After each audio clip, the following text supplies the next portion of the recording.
కార్తీక పురాణం 13వ అధ్యాయము కన్యాదాన ఫలం. ఓ జనక చక్రవర్తి, కార్తీక మాసంలో ఇంకనూ విధిగా చేయవలసిన ధర్మములు చాలా ఉన్నవి. వాటిని వివరించదను. సావధానుడవై ఆలకింపుము. కార్తీక మాసంలో నదీ స్నానం ముఖ్యం. దానికంటే ఒక పేద బ్రాహ్మణుని కుమారునకు ఉపనయనం చేయటం ముఖ్యము. ఒకవేళ ఉపనయనమునకు అగు ఖర్చు అంతయు భరింప సఖ్యము కానప్పుడు మంత్రాక్షతలు, దక్షిణ తాంబూలాది సంభావనలతో తృప్తిపరిచినను ఫలము కలుగును. ఈ విధముగా ఒక పేద బ్రాహ్మణ బాలునికి ఉపనయనము చేసిన ఎడల ఎంతటి మహాపాపములు చేసియున్నను, ఎంతటి దుష్కృత్యములు చేసినను, ఎంతటి వ్యభిచారం చేసినను ఆ పాపములన్నీ పోవును. ఎన్ని నూతులు తటాకములు తవ్వించినను పైన చెప్పినట్టుగా ఒక బ్రాహ్మణ బాలునికి ఉపనయనం చేసినందువలన వచ్చు ఫలమునకు సరితూగవు. అంతకన్నా ముఖ్యమైనది కన్యాదానము. కార్తీక మాసమందు భక్తి శ్రద్ధలతో కన్యాదానము చేసిన ఎడల తాను తరించుటయే కాక తన పితృదేవతలను కూడా తరింపజేసిన వాడగును. ఇందులకు ఒక ఇతిహాసము కలదు, చెప్పెదను, శ్రద్ధగా ఆలకింపుము. సువీర చరిత్రము. ద్వాపర యుగంలో వంగదేశంలో గొప్ప పరాక్రమవంతుడు సూర్యుడు అయిన సువీరుడనే ఒక రాజు ఉండెను. అతనికి రూపవతి యగు భార్య కలదు. ఒకసారి సువీరుడు శత్రురాజులచే ఓడింపబడిన వాడై భార్యతో అరణ్యమునకు పారిపోయి ధనహీనుడై నర్మదా నదీ తీరమునందు ఒక పర్ణశాలను నిర్మించుకొని కందమూల ఫలాదులను భక్షించుచూ కాలము గడుపుచుండెను. కొన్ని రోజులకు అతని భార్య ఒక బాలికను కనెను. ఆ బిడ్డను అతి గారాభంతో పెంచుచుండిరి. క్షత్రియ వంశమందు జన్మించిన ఆ బాలిక ఆహారాది సదుపాయములు సరిగ్గా లేకపోయినప్పటికీ శుక్లపక్ష చంద్రుని వలె దినదిన అభివృద్ధి నొందుతూ అతి గారాభంతో పెరుగుచుండెను. ఆమె చూచువారులకు కనుల పండుగగా ఉండేది. మొద్దుల నొలుకు మాటలతో చాలా ముచ్చటగా నుండెను. దినదినములు గడిచిన కొలది బాలికకు నిండు యవ్వన దశ వచ్చెను. ఒక దినము వానప్రస్థుని కుమారుడ బాలికను గాంచి ఆమె అందచందములకు పరవశుడై ఆ బాలికను తనకిచ్చి పెండ్లి చెయ్యమని ఆ రాజులను కోరెను. అందులకు ఆ రాజు, మునిపుత్ర, ప్రస్తుతము నేను కడు బీద స్థితిలో ఉన్నాను. అష్టదరిద్రములు అనుభవించుచున్నాను.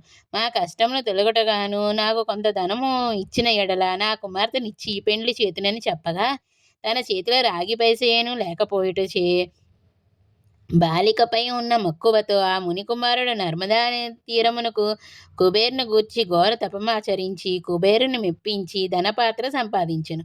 రాజు ఆ పాత్రను పుచ్చుకొని సంతోషించి తన కుమార్తెను మునికుమారునికిచ్చి పెండ్లి చేసి నూతన దంపతులిద్దరినీ అత్తవారింటికి పంపెను. అటులా మునికుమారుడు భార్యను వెంటబెట్టుకొని వెళ్ళి తల్లిదండ్రులను నమస్కరించి వందకు జరిగిన వృత్తాంతమంతయు చెప్పి భార్యతో సుఖములు అనుభవించుచుండెను. సువీరుడు మునికుమారుడిచ్చిన ధనపాత్రను తీసుకుని స్వేచ్ఛగా ఖర్చు పెట్టుచు భార్యతో సుఖంగా ఉండెను. అట్లా కొంతకాలం జరిగిన తర్వాత ఆ రాజు భార్యామణి మరొక బాలికను కనెను. ఆ బిడ్డకు కూడా యుక్త వయసు రాగానే మరలా ఎవరికైనా ధనమునకు అమ్మవచ్చునన్న ఆశతో ఎదురు చూచుచుండెను. ఒకానొక సాధు పొంగవుడు తపతీ నదీ తీరము నుండి నర్మదా నది తీరమునకు స్నానార్థమై వచ్చుచు దారిలో ఉన్న సువీరుని కలుసుకొని, ఓయి, నువ్వెవడవు? నీ ముఖ వచ్చస్సు చూడగా రాజవంశమునందు జన్మించిన వాని వలె ఉన్నావు. నీవి అరణ్యమునందు భార్యాబిడ్డలతో వసించుట కారణమేమని ప్రశ్నించగా సువీరుడు, మహానుభావ, నేను వంగదేశపు వేలుచుండెను సువీరుడను రాజును. నా రాజ్యమును శత్రువులు ఆక్రమించుటచే భార్యా సమేతముగా నీ అడవిలో నివసించుచున్నాను. దారిద్ర్యము కంటే కష్టం ఏదియును లేదు. పుత్రశోకము కంటే గొప్ప దుఃఖము లేదు. అటులనే భార్యా వియోగము కంటే గొప్ప సంతాపము మరొకటి లేదు. అందుచే రాజభ్రష్టుడనినందున ఈ కారడవిలో సకుటుంబంగా బతుకుచున్నాను. నాకు ఇద్దరు కుమార్తెలు. అందు మొదటి కుమార్తెను ఒక మునిపుత్రునికిచ్చి వాని వద్ద కొంత ధనం పుచ్చుకొని ఉంటిని. దానితో ఇంతవరకు కాలక్షేపం చేయుచున్నాను అని చెప్పగా, ధర్మ సూక్ష్మములు ఆలోచింపక కన్య నమ్ముకొంటివి. కన్యా విక్రయం మహాపాతకములలో ఒకటి. కన్యను విక్రయించిన వారు అసిపత్రవన అను నరకము అనుభవింతురు. ఆ ద్రవ్యంతో దేవముని పితృదేవత ప్రీత్యర్థము ఏ వ్రతము చేసినను వారు నశించుదురు. అదియునూ కాక కన్యా విక్రయము చేసిన వారికి పితృదేవతలు పుత్ర సంతతి కలగకుండా శపిత్తురు. అటులనే కన్యను దానమిచ్చుకొని పెండ్లాడిన వారు చేయు గృహస్థ ధర్మములు వ్యర్థమగుటయే కాక అతడు మహానరకములు అనుభవించుచును. కన్యా విక్రయము చేసిన వారు మహా ఎట్టి ప్రాయశ్చిత్తమూ లేదని పెద్దలు వక్కాణించియే ఉన్నారు.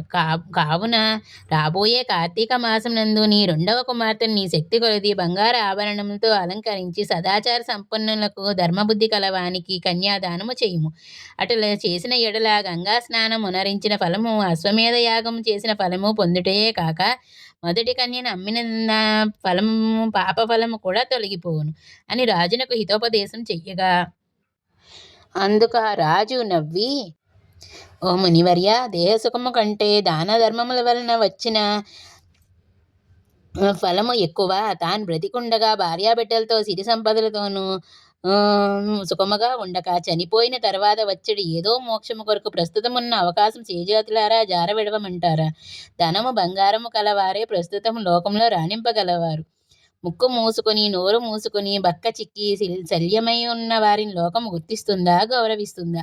ఐహిక సుఖములే గొప్ప సుఖములు కానా నా రెండో కుమార్తెను నేను అడిగినంత ధనము ఎవరిత్తునో వారికే ఇచ్చి పెండి చేయుదును గాని కన్యాదానం మాత్రము చెయ్యును అని నిక్కచ్చిగా నుడివెను. ఆ మాటలకు సన్యాసి ఆశ్చర్యపడి తన దారిన తాను వెడిలిపోయాను. మరికొన్ని దినములకు సువీరుడు మరణించెను. వెంటనే యమభటులు వచ్చి వారిని తీసుకుపోయి యమలోకములో అసిపత్రవన నరక భాగమున పడవేసి అనేక విధములుగా బాధించిరి. సువీరుడిని పూర్వీకుడైన సుతకీర్తి అను రాజు ధర్మయుక్తముగా ప్రజలు పాలించి ధర్మాత్ముడే మృతి చెందిన పిమ్మట స్వర్గమునందు సర్వ సౌఖ్యములు అనుభవించుచుండెను. సువీరుడు చేసిన కన్యా విక్రయము వలన ఆ శృతకీర్తిని కూడా యమకింకుల పాశంతో బంధించి స్వర్గము నుండి నరకమునకు తీసుకుని వచ్చిరి. అంతటి శృతికీర్తి నేను ఎరుగున్నంత వరకును ఇతరులకు ఉపకారము చేసి దాన ధర్మాదులు యజ్ఞయాగాదులు లోనరించి ఉన్నాను. నాకు ఈ దుర్గతి ఎలా కలిగినని మనమునందు అనుకుని నిండు కొలువు తీరియున్న ధర్మరాజు కడకేగి నమస్కరించి, ప్రభు, నీవు సర్వజ్ఞుడవు, ధర్మమూర్తివి, బుద్ధిశాలివి, ప్రాణకోటి ఉన్నంతను సమంగా చూచువాడును. నన్నెప్పుడూ నేను ఏ పాపమూ చేసి ఉండలేదు. నన్ను స్వర్గలోకము నుండి నరకమునకు దోడుకొని వచ్చుట కారణమేమీ సెలవిండు అని ప్రాధేయపడెను. అంత యమధర్మరాజు శృతకీర్తిని గాంచి, శృతకీర్తి, నీవు న్యాయమూర్తివి, ధర్మజ్ఞుడవు, నీవెటువంటి దురాచారములో చేసి ఉండలేదు. అయిననేమి నీ వంశీయుడగు సువీరుడు తన జ్యేష్ఠపుత్రికను ధనము కాసించి అమ్ముకొనెను. కన్య నమ్ముకుని వారి పౌర్వికులు ఇటు 3 తరములు అటు 3 తరములు వారెంతటి పుణ్యపురుషులైనను నరకమందు అనుభవించుటయే కాక నీచ జన్మలెత్తవలసి ఉండెను. నీవు పుణ్యాత్ముడవనియు ధర్మాత్ముడనియు నేనెరుగుదును గాన నీకొక ఉపాయము చెప్పెదను. నీ వంశీయుడగు సువీరునకు మరి ఒక కుమార్తె గలదు. ఆమె నర్మదా నదీ తీరన్న తన తల్లి వద్ద పెరుగుచున్నది. నా ఆశీర్వాదం వలన నీవు మానవ శరీరము దాల్చి అచ్చటికి పోయి కన్యను వేద పండితుడును శీలవంతుడగు ఒక విప్రునికు కార్తీక మాసంన సాలంకృతముగా కన్యాదానము చేయును. అటుల చేసిన ఎడల నీవు నీ పూర్వీకుల సువీరుడు నీ పితృగణములు కూడా స్వర్గలోకమునకు ఎగుదురు.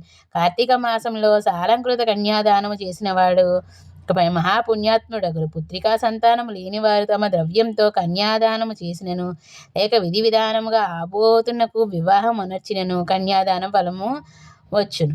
కనుక నీవు వెంటనే భూలోకమునకు ఏగి నేను తెలిపినట్లు చేసినవేమి నీ ధర్మకార్యము వల్ల నీ పుత్రగణము ధరించును. పోయి రమ్మని పలికెను. శృతకీర్తి యమునకు నమస్కరించి సెలవు తీసుకుని నర్మదా నదీ తీరమునున్న ఒక వర్ణ కుటీరంలో నివసించుచున్న సువీరుని భార్యను కుమార్తెను చూసి సంతోషపడి ఆమెను యావత్ విషయంలో వివరించి, కార్తీక మాసమున సువీరుని రెండో కుమార్తెను సాలంకృత కన్యాదాన పూర్వకంగా చతుర్వేదములు చదివిన ఒక బ్రాహ్మణ యువకునికి ఇచ్చి అతి వైభవంగా వివాహం చేశాను. అటుల కన్యాదానం చేయటం వలన సువీరుడు కూడా పాప విముక్తుడై స్వర్గలోకమున్న పితృదేవతలు కలుసుకొనెను. కన్యాదానం వలన మహాపాపములను కూడా నశింపును.